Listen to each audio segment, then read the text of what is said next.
special episode of the Deleted Wrestle Zone. We're going to talk about the latest MLW Fusion, do a little quick review on what happened throughout the entire episode, but also we're going to do a little review on WrestleTalk's very event called No Fans Monday, which is a showcase with no fans around. It took place down in the UK.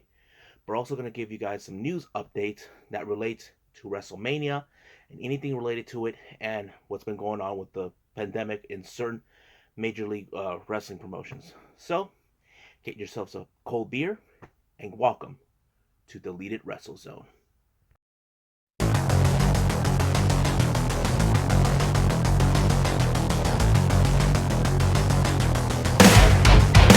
Are you ready?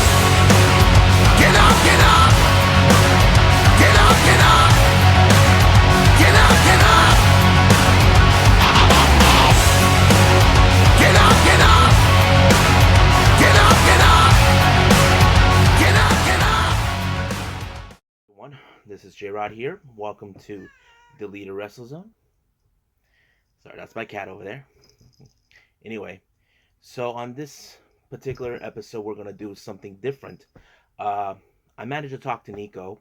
So basically what's going to happen is, for the time being, it's going to be me doing every episode. I'm not going to put a whole lot of compilation. So we're going to do piece by piece. Like right now we're going to do MLW and the WrestleTalk Showcase No Fans Monday.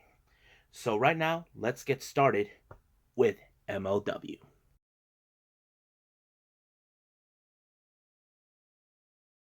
All right. It started out with the last week recap in MLW with Jacob Fatu putting his title on the line against Japanese legend Shima. Now, at the result of what happened, Jacob Fatu won the match, but the one thing that became disturbing, that kind of became more of the continuation, is that the Sentai Death Squad Contra Units group showed up like with one of those carry gurneys and with a body bag.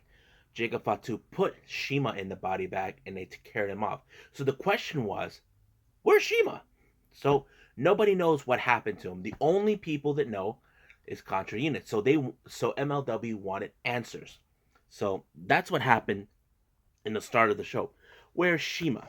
So that's the first thing that started. Now, first match it started was Laredo Kid being accompanied by Conan, facing off Myron Reed, being accompanied with his Injustice brethren, Jordan Oliver and Cotto Brazil. But before the start of the match, Conan was talking to Alicia Toot, explaining how he's happy that Laredo Kid's going to get a shot, but here comes Injustice. And Conan said, I don't have a beef with you. The only beef you have is with me, because I'm not the one who trained Laredo Kid to take shortcuts, using a chest protector, of having your buddies get involved in the middle of the ring. So he gave him his peace of mind. So basically, Conan has no problem with them. But Injustice, they have a problem with everyone. So that's what happened. And there were some great moments with Little Kid throwing great high-flying moves, but somehow Myri was able to counter those. And at some point, Injustice did manage to try to interfere, but that kind of gave Myri the advantage to recover from the certain takedowns that he did, and he won by that. So Myri took the victory. Surprise, surprise. So that's an interesting story. So basically, Myron Reed is still targeting wrestlers coming from Mexico. They're proving that they are the best, because from what I understanding, Injustice are booked to face. They want to face the current AAA Trios champions. I think it's Hijo de Fequino, Mestices, and I forgot who was the other. So we'll get to that when that day comes, but that's it. So next thing we got is Dynasty doing a little segment, Life and the Riches. So what's going on is that Richard Harley is getting tired with Mance Warner getting in their business. They're like been a thorn to his side for far too long. But Gino Medina has a match scheduled with him to teach him a lesson, telling him he's intocable, which translates to untouchable. So basically, Gino's going to put his reputation to the test, or should I say on the line. Now, then later there's a little promo. Triple H, one of their top stars, Pagano, has now been confirmed he's going to be making an appearance in MLW. That's probably going to be sometime soon. I don't know when, but has been with the whole pandemic that is going on, we just got to wait and see. Then we go with the match between Mance Warner versus Richard Holiday. No. Gino Medina being accompanied by Richard Holiday.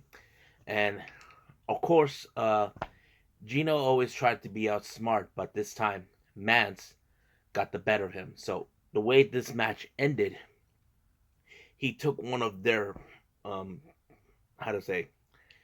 tricks from their playbook. If you all recall, we've seen one of those matches where the wrestler gets his opponent and grabs him by the tights to ensure he doesn't kick out of the 3 count. But this time it did work for Mance, and he won by the victory. But post-match, Gino was not happy with the results, trying to tell the referee that he grabbed him by the tights. Ref didn't see it, and all this and that. And Gino, he got frustrated and punched the ref right in the ear. So basically, he's happy he did that, but he's unsatisfied that he lost the match to a redneck, or should I say, the Southern Psycho. So it looks like the continuation between the war between Mance Warner and Dynasty is going to continue on. Then, of course, the Von Erichs, Ross and Marshall, are still trying to find a way to deal with Team Filthy for disrespecting the state of Texas the last time. So they seek advice from their dad, the general, the last surviving of the Von Erich boys, Kevin Von Erich. So basically he was telling them sometimes you need to fight for what is wrong. Even though Team Filthy, that's what they are. They are filthy. They disrespected Texas. But this time, Von Erichs are going to teach them that they are more decent than Tom and the rest of Team Filthy are. Then we see a little something very unique. Pro Wrestling Illustrator announced the top 10 heavyweight champions. Now, these are champions that already been champions or champions that could be there in the near future. So let's go from 10 to 1. First up, King Mo. 9th, Low Key. 8th, Mance Warner. 7, MJF. Yeah, I know. 6, Richard Holiday. 5, Brian Pillman Jr. 4, Filthy Tom Lawler. 3, Davey Boy Smith Jr. 2, kind of shocker for me, Myron Reed. And 1, Alexander Hammerstone. So, but these are the guys who could be either on their way to face Jacob Fatu down in the future, who we all know he's the current world champion. So, out of one of these guys, we don't know who will take away that title that's being held hostage by Contra Unit. So, we're going to wait and see. Now, Pro Wrestling Illustrator did their annual Rookie of the Year award. And the winner is now 2-time Rookie of the Year, Brian Pillman Jr. Now, he has, in my opinion, has grown so much ever since he started doing all this. He developed more of his style and all this. People are now saying he's nothing compared like his dad. Like he finally stepped out of his father's shoes, because Brian Pillman had a unique character, and Brian Pillman Jr., he's nothing like that.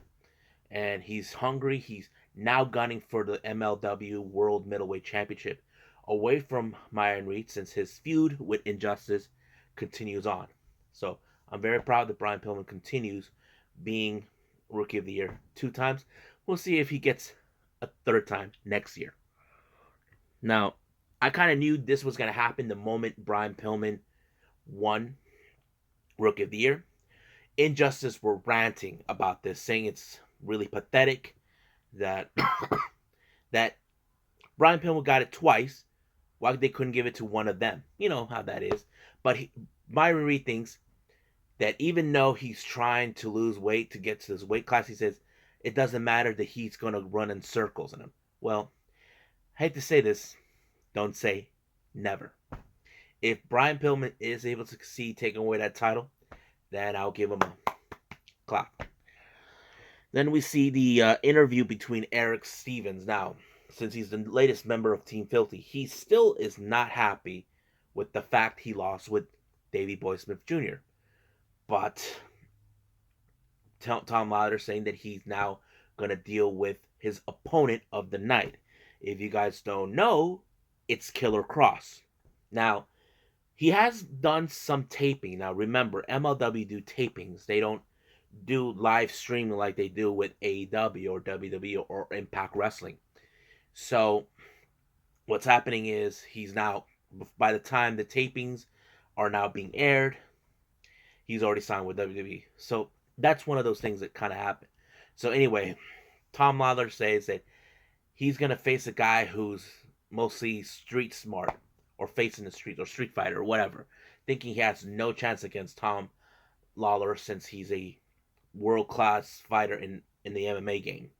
But that match, we'll get to that. Then we see Dynasty again, but this time Gino not still happy with the results of the match. So Richard Holiday said that his father / attorney is going to try to deal with it, do an investigation what happened to show them that Mance Warner cheated and that the ref counted too fast. So that's the kind of thing that the Dynasty are. They are trying to find loopholes even though they did it themselves. Now we get the answers that we needed. Well, Contra Unit kind of already showed what happened to Shima. So another group of Sentai Death Squad members were waiting in some van, and they take, that's my cat again, they take Shima's body to this place. I can't pronounce it, but they told him to send it to Hikaru Kwan. Now, last I heard, Hikaru Kwan is currently in Japan, so I don't know what they're up to. So this may not be good. So I'm kind of curious to see what's going to happen next week or down the line with the whole Shima story with Contra Unit. Now, next week they already announced for a match. It appears that Richard Holiday will be in a match against a mystery opponent that's been chosen by Mance Warner. Oh yeah, the Southern Psycho has someone he's picked to take on the king of AirPods himself, Richard Holiday. So that's next week. Now we get to the main event. Filthy Tom Lawler versus Killer Cross. Now, man, the energy of Killer Cross being there was so great watching it. I never seen him live, but it was great. He played that whole Killer Cross instant great. Even though when he feeds off the pain that Tom Lawler throws at him, that's crazy. He had that look like, that look like he's gonna kill you. People were saying, Cross is gonna kill you. Cross is gonna kill you. And that kind of ended great, how it was amazing. But the match did not end with either fighter winning, taking a pin or submission. Eric Stevens shows up and attacks him, and it ended with a disqualification. Now, it became a 4-on-1 situation where there's Dominic Garrini, of course, Filthy Tom Lawler, Eric Stevens, and that corner guy, I forgot his name, who played the fake Von Erich, Britt Von Erich. But here comes Davey Boy Smith Jr. along with Ross and Marshall Von Erich to deal with Team Filthy. Now, Davey Boy Smith issued a challenge to Team Filthy, saying the next time it's going to be an 8-man tag team match. Davey Boy Smith, Ross and Marshall Von Erich, Killer Cross against Team Filthy. So that's going to be a killer match to see. So we just got to wait for the next episode, and I'm excited to see that match. So, but also before I end this segment, just to keep in mind, since all of their shows are taping, MLW has announced this a couple of days ago, last Sunday, that they're suspending live promotions due to the crisis with the pandemic. So their last show was on Saturday, March 14th to the 16th. 14th 13th in Tijuana, Mexico. They did a joint a show with AAA. So that was their last show they did for the time being. Hopefully, by the time the pandemic is stopped, they get back. But I know they have a lot of tapings. I'm assuming they might show it, but we just gotta wait and see because I don't know if they're gonna stop until things get back to normal. I'm not sure, but I'll try to find more information on that. Hopefully, I can get the answers we needed. So let's move on to WrestleTalk.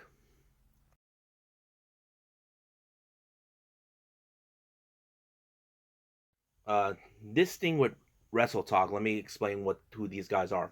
WrestleTalk are a wrestling news outlet in the UK. I love their show, how they do it.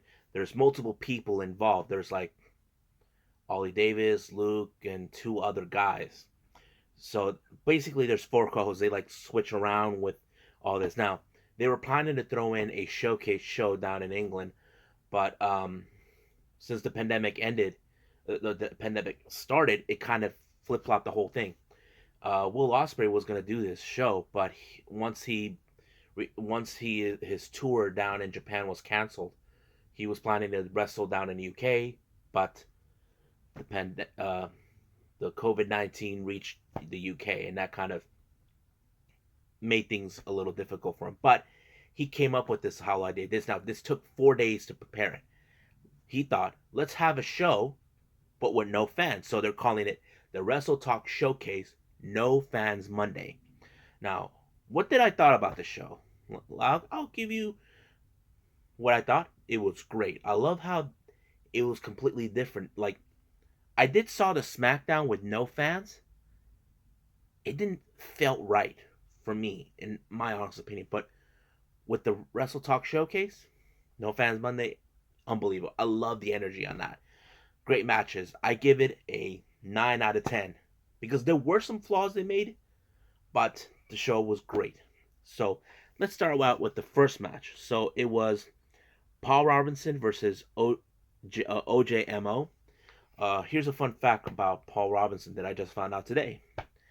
Uh, Paul Robinson used to be the tag team partner of the Aerial Assassin, Will Ospreay. So it was great. This was more of an interesting match because Paul Robinson, he's more of a brawler type, but I'm going to skip ahead on this one. Paul Robinson took the victory, low blowing OJMO, while the ref did not see it.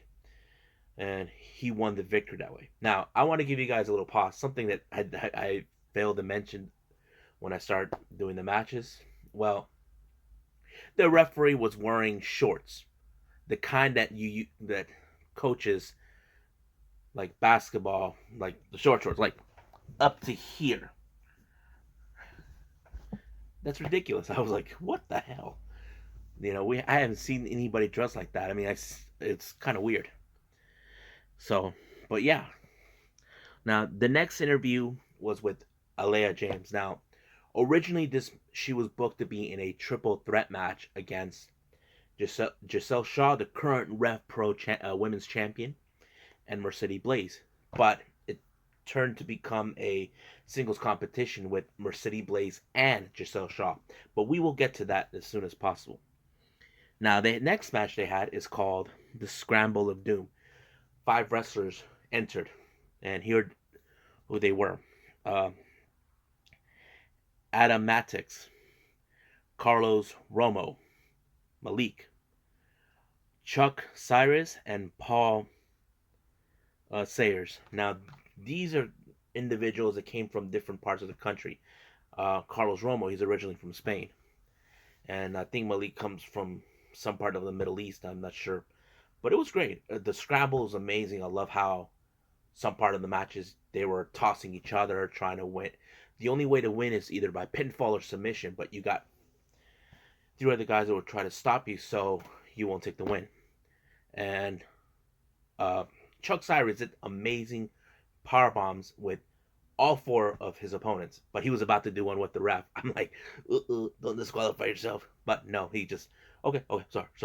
So he realized he was about to do a dumb thing. He was getting so excited, power bombing everyone. I thought it was so hilarious. But Malik, oh my God, great kick work of this guy. That he were kind of like what Drew McIntyre does with the Claymore. He does that. So, but he does it way more faster and cooler than him.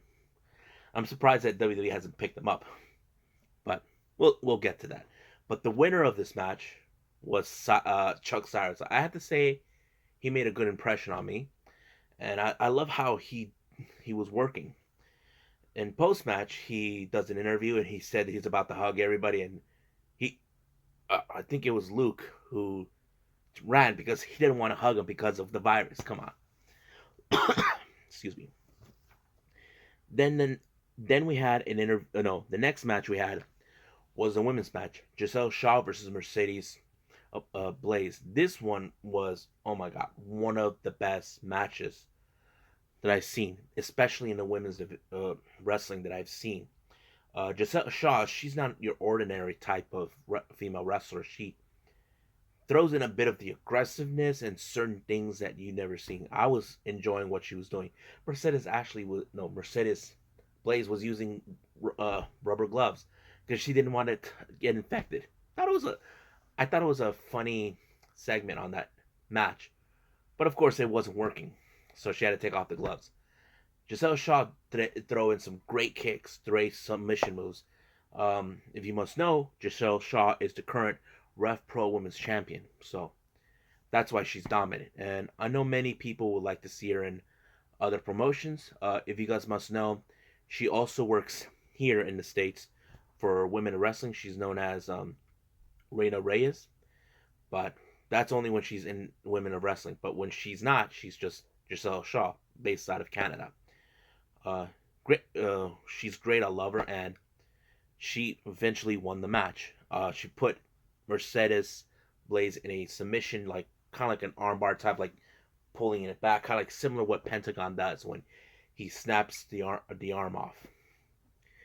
Now we go to interview. Originally was supposed to be it had Callum Newman, who is 17 years old, who's um, got in wrestling business through scholarship, but he gets interrupted by David Starr. If you guys know who he is, he's very famous in the independent scenes. He started getting in the face of Callum, and one thing led to another. He got into a brawl with these guys, and David Starr knocked out the interviewer. I think it was Luke. And one thing I did not expect, it was supposed to be, the next match was supposed to be Kyle Fletcher against Connor Mills, but they just jump ahead with David Starr and Callum. I was like, whoa, the match was great. I know that one of them were trying to outdo each other, like throw in the best moves to make a win, and the more David Starr was trying to take out Callum Newman, he kicks out. Like they're like trying to say, "Come on, one of you has to win." And David Starr, who's much like a veteran, he tries to take him out, but nothing works until finally he got him with his infamous move. I forgot what he called it, and he won the match. But at the same time, he showed his respect to Callum Newman. Um, Instead of shaking hands, they just use, like that. Then we had another interview with a group called Team Sin, Nathan Cruz and Lucas Steele. Now, I just recently found out Lucas Steele, he just recently came back from Japan. He was part of the All Japan Pro Wrestling, but next month he was going to participate in the tournament, uh, Carnival Champion, which is kind of like similar to the G1 Climax that New Japan does. So now that the pandemic is now spreading throughout Japan, his tour date down there has been canceled and he returned to UK. And also similar, kind of like what Will is going through. He and Cruz were facing against Robbie X and Scotty Davis. And Scotty Davis, fun fact that I've just found out, he was teamed up with Jordan Devlin long before he went to WNXT UK. It was great tag team between both teams. As you must know, I've been a fan. Great high flying moves from Robbie X and Scotty. But much of the traditional brawling, the way that Team Sin did, it was great combination. I just was blown. This was one of the four out of the rest of the matches that kind of got my attention. And I say this is one of the best tag teams for this particular show that I enjoy. I'm definitely going to put this on the list that I might talk about in the future, which is the best tag teams matches that I have seen. So for this year. So that one and the one at Revolution with Hangman Page and Kenny Omega with the Bucks, that's on that list too. So Team Sin took the victory on this. Now the next match was the main event. Will Ospreay facing against his lovely girlfriend, the Mrs. B. Priestley. So it became girlfriend versus boyfriend, man versus woman, AEW versus New Japan. I was like, whoa, great match. And I don't think Will Ospreay didn't hold a punch. He just went straight for it, no holding back. And B. Priestley did the same thing too. But of course, there were some moments B. Priestley did her homework. She knew exactly the moves that Will was going to do. One, she did herself. That was part of his playbook. You may remember Chicky Nando's, where your head's like right on the safety pad of the turnbuckle, and you super kick them. That was one that I was surprised that she did. But of course, she even dodged the hidden blade, the elbow shot that Will Ospreay did on Kota Ibushi the first time when he won the Never Openweight Championship. But wow, great match. But of course, he used that, and then he used the Stormbreaker that allowed him to win. I have to say, B. Priestley really stepped up the game to do intergender matches. Now, this match is also going to be on the list of intergender matches that that I feel it needs to be talked about. So, but post match, Will Ospreay gave a little speech about B. Priestley, how she made a name for herself in Japan, but people think in their minds Will had everything to do with it. No. She did it by her, and he's proud. But later after that, he called in his entire roster from the show, congratulate him. Oh, no me llamado. No. So everybody were outside, congratulating the great show. The viewers for the showcase was 11,000. Yeah, 11,000 views. I did saw it. It was a great show. Even they were keeping up with the internet. So, and they raised great money to pay for everyone who was involved. Do I think it was a good show? Yeah. And of course, everybody loved No Fans there. Kind of interesting. I have to say this one was a better No Fans than SmackDown. No offense, but much better than that. So, Will Ospreay said they can't wait to do it again like this, but we don't know if it's going to be with no fans or with fans. So, we just got to wait and see what's going to happen. So, that's it for now. So, we'll be back with more.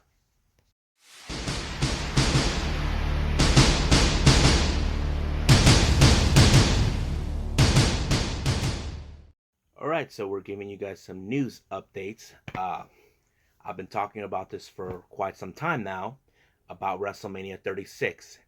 Now, as you all know, a lot of the wrestling promotions, independents, had to cancel their shows due to the restrictions from anywhere in the country, from the state. Of course, the mayors, local politics. But one promotion was still not trying to follow restrictions because we all know them as the number one promotion in the world, WWE. So basically, what happened is recently the city of Tampa were not threatening them, were telling them that if they don't cancel or pull the plug on WrestleMania, then they're going to do it for them. But it appears WWE just finally got the option. They decided they're going to move it from Tampa to the Performance Center in Orlando. Now, why the Performance Center? Well, it's owned by them. There's no surprising. Even though the Full Sail arena is now currently suspending operations, from what I understand. But this time they're not going to have no fans at the Performance Center whatsoever in WrestleMania. I've been seeing this now on all over social media. Fans are like screaming at the top of their lungs, or like don't know what to make of it. Some people are saying, you guys need to wake up. This is the safety, not only for the talent, the safety of the people who come to WrestleMania, one of the biggest shows of the year, And I don't blame them for moving it, but Vince wants a show. The show must go on, and I get that. But don't try to risk the lives of any of people who are coming to your shows. So now it's official that they're going to have this at the Performance Center, no fans. Now, what do I think of it? Well, I don't know. I mean, do I feel it's going to be similar to what WrestleTalk did? Because they talked about it too, and I mean, like I said, the WrestleTalk Showcase No Fans Monday was a great feel, but with WrestleMania, I can say I don't know. We just gotta wait and see how it's gonna be. But Raw is probably having theirs like that tonight. I don't know how that feels, but we'll get to that. Now, related to the WrestleMania week, WrestleCon, they were still trying to determine what's gonna happen now. They haven't received no restrictions from the city of Tampa to shut down their events for live shows, autograph sessions, photo ops, nothing like that. So basically, they had no anything. So they gave out a statement, but recently on Twitter, they did announce that they're canceling. So that means the fans who paid to go to WrestleCon will get a refund. But it's gonna be right away. They're trying to determine if they said send a picture on email with the receipt, their number, and all that stuff, and they will get their money back. So that's a good thing. There's still no word about GCW about if they're gonna do the same thing, since they're also doing shows as well. And someone said this to Joey Janela, who was his opponent was gonna be at the GCW Joey Janela Spring Break. We will never know. Sorry, I've been coughing. I had delayed coughing. It's not the virus. So I did have delayed coughing last year, but I hate this. Now, the last thing of this news update, AEW are going to do the same thing. They're going to, right now, their upcoming Dynamite show this Wednesday is going to take place in Jacksonville, Florida, since the Rochester venue is not going to happen due to the restrictions. But I did hear that they may do the next Dynamite shows at the Nightmare Factory, where it's Cody's gym. Now, people are saying it's not state of the art. So basically, both AEW and W are going to do a no fans, shows. But I don't know the feel what W is going to do. But Dynamite, I'm not sure yet, because to me, I like to say, I hope this could help them down the line, because we may never know if something like this is going to happen. So hopefully they can learn from this down the line and work the flaws. So I think that's it for the news update. Now, two things before I go. As you all recall, I talked about David Starr, that he is no longer going to be booked for for the German promotion WXW. He left a little farewell speech. I'll try to put it on the description down below, so you guys can take a look at it. Also, I'm going to be working on a special edition called the Japanese Wrestling Edition, where I'm going to be talking about 3 things. I'm not going to talk about it right now because it's going to be a surprise. It's going to be part of the DWZ discussions. So I'm still working on it, but I'll let you guys know when it would happen. So I think that's it for now. Hope you guys enjoy this episode. Hope you guys get to see the WrestleTalk Showcase No Fans Monday. I will put that on the description down below. Hope you guys get to see that match. See Will Ospreay versus his girlfriend Bea Priestley. So I must bid all of you adieu. So goodbye. And have a nice day. Bang.